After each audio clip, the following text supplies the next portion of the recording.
La deuxième option qui s'offre à l'entité, c'est le franchisage. Essentiellement, comme avantage, le franchisage, c'est que ça cadre directement avec les objectifs stratégiques du comité. En plus de ça, ce que ça peut permettre, c'est que ça peut répandre la marque de façon plus efficiente sur le marché, de sorte que l'entreprise peut se forger une bonne réputation plus rapidement et avoir une croissance encore plus rapide qu'elle l'aurait souhaité.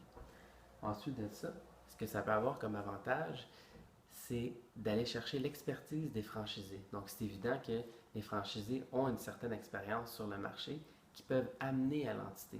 Donc, ça, évidemment, c'est intéressant si on veut avoir une perspective de croissance, une courbe de croissance qui est beaucoup plus abrupte, beaucoup plus rapide. Comme inconvénient, cependant, c'est que les valeurs des franchisés peuvent ne pas être alignées avec les valeurs de l'entreprise. Donc ça peut être un aspect qui est négatif dans l'option du franchisage. Par ailleurs, dans la mesure où l'entreprise va croître plus rapidement que prévu, eh bien, il y a certaines choses que l'entité peut ne pas prévoir. Et dû au manque d'expérience, peut-être justement de l'administration, ça peut causer problème. Ensuite de ça, on sait que les emplacements, c'est un facteur clé de succès pour détenir un spa. Euh, Présentement, l'entreprise détient un emplacement qui est de choix, mais rien n'indique que les franchises seraient dans des emplacements qui sont aussi bien situés que présentement, donc ça peut affecter dans une certaine mesure le succès de l'entité. Ici maintenant, nous allons voir du côté quantitatif. Ce qu'il faut retenir ici, c'est que il faudra 5 franchises afin de couvrir les coûts de démarrage du projet. Ça, c'est évidemment en posant l'hypothèse que les coûts ne sont pas tous couverts dès la première année. Ensuite de ça, il faut savoir que chaque franchise serait rentable avec qu'un seul thérapeute.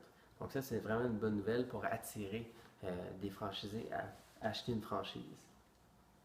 Finalement, ce qu'il faut savoir et retenir, c'est que il y a une certaine dépendance entre la rentabilité et le nombre de thérapeutes. Donc évidemment, plus il y a de thérapeutes, plus la rentabilité va être grande. Mais comme avec un seul thérapeute, on sait que le projet serait rentable, c'est évident que c'est un avantage majeur du côté quantitatif. Ensuite, le financement requis serait de 315 000 C'est un financement requis qui est estimatif et ce qu'on suggérait advenant le choix de cette option-là, ce serait d'analyser s'il n'y a pas d'autres coûts qu'on n'aurait pas pu oublier. La troisième option qui s'offre à l'entité, c'est de composer une société de personnes avec FLL. Dans ce cas-ci, les avantages, ce serait que l'entreprise peut avoir une expansion avec un risque qui est en quelque sorte réduit, de sorte que FLL couvrirait une certaine partie des coûts et l'entreprise pourrait donc faire certaines synergies qui l'avantageraient grandement. Ensuite de ça, FLL dispose d'une clientèle qui est déjà établie. Donc, c'est évident qu'en faisant une sorte de partenariat, donc en composant une société de personnes avec FLL, on profiterait de la clientèle qui est déjà établie. Donc, on n'aurait pas à aller chercher une clientèle qui n'est pas là. Finalement, la diversification des activités, c'est un avantage qui est majeur. Et ensuite, la fidélisation du personnel, c'est aussi un avantage dans la mesure où le partenariat offrirait une sorte de possibilité pour le personnel actuel de diversifier ses tâches.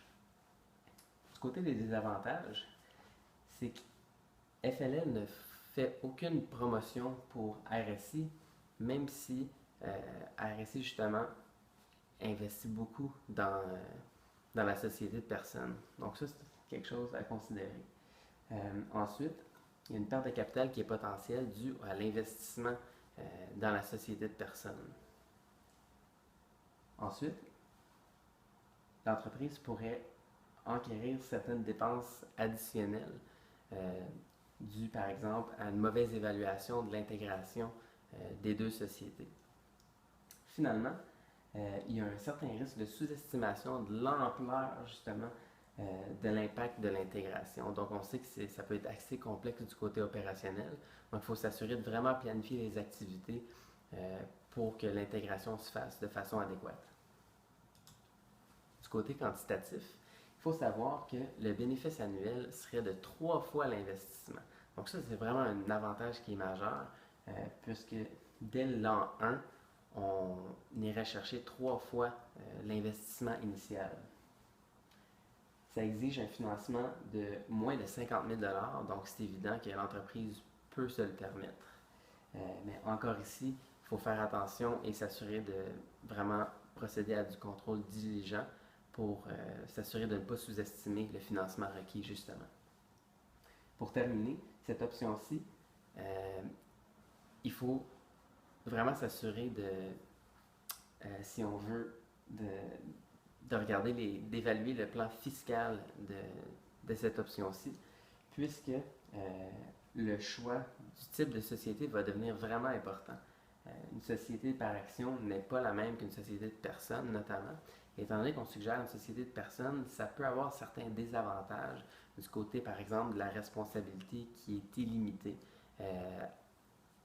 en comparaison avec la société par action où on aurait une responsabilité limitée.